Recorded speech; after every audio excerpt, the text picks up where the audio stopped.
17h50, comme promis, l'invité sans interdit de Robert Ménard. Doit-on taxer les ordinateurs et autres iPads? Question, Robert, que vous posez ce soir à Philippe Marini, rapporteur général de la Commission des finances du Sénat. Philippe Marini, bonsoir. Bonsoir. Vous imaginez que ça ne va pas être populaire. Alors, on paye sa redevance télé pour la maison. On va la payer, mettons, d'abord, commençons par ça, pour notre résidence secondaire. C'est à la maison de campagne, on va payer 2 fois ce coup-ci. On le payait ainsi avant 2004. Oui, mais là, on ne le payait plus. On se dit, Voilà. c'est peut-être pas le moment de payer ça en plus quand il y a une situation tellement difficile pour plein de gens. Justement, la situation... Alors, justement, il ne s'agit pas de ceux qui sont dans la situation la plus difficile. C'est les qui ont classes des moyennes, résidences là, secondaires. c'est les classes moyennes qui on vont est bien être visées, d'accord là-dessus. mais qui ont l'impression d'être toujours les plus visées, bien sûr. Ce n'est pas les plus pauvres, ça c'est sûr. Alors, ce sont les classes moyennes qui sont les mieux placées pour savoir que le déficit public, ça suppose des efforts. Et il n'y avait pas d'autres efforts possibles? Mais il y en a toutes sortes d'autres. Seulement, et c'est bien naturel, à chaque fois qu'on évoque un dispositif particulier, ceux qui sont concernés disent « pas moi, touchez les autres ». Mais attendez, là, c'est en plus les ordinateurs, les iPads. Qu'est-ce que vous voulez faire? Vous voulez aller jusqu'où? La télévision, ce n'est plus celle de Catherine Langer, vous êtes ça, on a remarqué qu'on pouvait la regarder différemment, oui. Bon, tout le monde l'a remarqué. Donc, ça veut bien dire que la contribution pour l'audiovisuel public va devoir s'y adapter.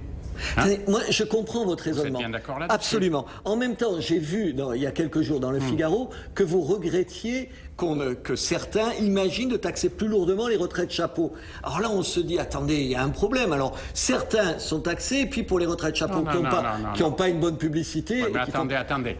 Il y a retraite chapeau et retraite chapeau. Quand c'est un accord collectif d'entreprise qui, il y a 15 ans, a créé un complément de retraite pour toute la hiérarchie, la maîtrise, les cadres moyens comme les cadres supérieurs, que ces gens sont à la retraite, qui ne peuvent pas ajuster leurs ressources et qu'on leur fait payer sur leur complément de retraite, en plus de l'impôt sur le revenu, de la CSG, de la CRDS, 14%, Philippe Marini, que peuvent-ils faire? Ils protestent, c'est bien normal. Oui. Mais les retraites chapeaux dans la tête des gens, c'est pas que ça. Mais il y en a des petites. Oui, mais c'est aussi les grosses. Et les grosses, on ne va pas les taxer. On ne peut pas taxer différemment. Mais bien sûr que si. C'est Vous allez faire précisément de ça attention à qu'il ça? s'agit. Il va s'agir de redéployer cette charge pour créer une franchise jusqu'à, mettons, 700, 750 euros, pour fiscaliser ensuite progressivement. Et au-dessus, les gens paieront plus. Se rattraper en quelque sorte sur les tranches supérieures. Parce que c'est toujours ça qui choque, c'est le 2 poids 2 mesures. Je prends un autre exemple, on en a beaucoup parlé ces derniers jours, le directeur général de LVMH qui achète des stocks options, qui les revend 24 heures plus tard, qui gagne entre-temps 18 millions d'euros. Comment vous voulez que les gens comprennent? Attendez, c'est légal, personne ne dit que c'est illégal. Enfin, c'est profondément choquant, ça vous choque pas?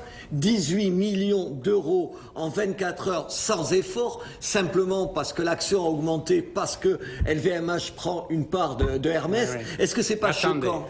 Est-ce que c'est pas choquant? Deux choses. S'il y a soupçon d'initié... Mais même s'il n'y a pas soupçon non. C'est au cœur de la question. Bon, on ne va pas abolir les marchés. On ne va pas abolir les dirigeants d'entreprise. Le PDG de LVMH, il est à un certain niveau mondial, il se compare aux autres dirigeants mondiaux, il est rémunéré de la même façon. Qu'on le veuille ou non, le système, il n'est pas franco-français. Monsieur Marini, au-delà de la légalité ou pas, même si c'est légal, même s'il n'y a rien du tout à reprocher, est-ce que c'est pas choquant? Est-ce que la morale, ça n'existe pas en politique? L'inégalité existe dans ce monde, elle a toujours existé. Et elle est accusée sous une lumière encore plus vive par le monde moderne et par les médias. Mais attendez aussi, parce que les gens, un certain nombre de gens ne comprennent pas. Vous avez vu le rapport du Secours catholique. Ils n'ont jamais aidé autant de gens. En même temps, les gens entendent 5 minutes à la télé après. Un type, en 5 minutes, il gagne 18 millions d'euros. Bien sûr que ça vous choque. C'est de présenter les choses. Mais c'est comme ça que les gens le vivent, monsieur Marini. Je vais prendre un autre exemple. Allez-y. Je connais un patron de très grande entreprise, qui est Serge Dassault, qui a consacré une grande partie de sa vie, depuis 20 ans, à gérer une commune ouvrière, qui y a consacré vraiment du temps bénévole. C'est quelqu'un qui a gagné beaucoup d'argent, mais qui a beaucoup rendu.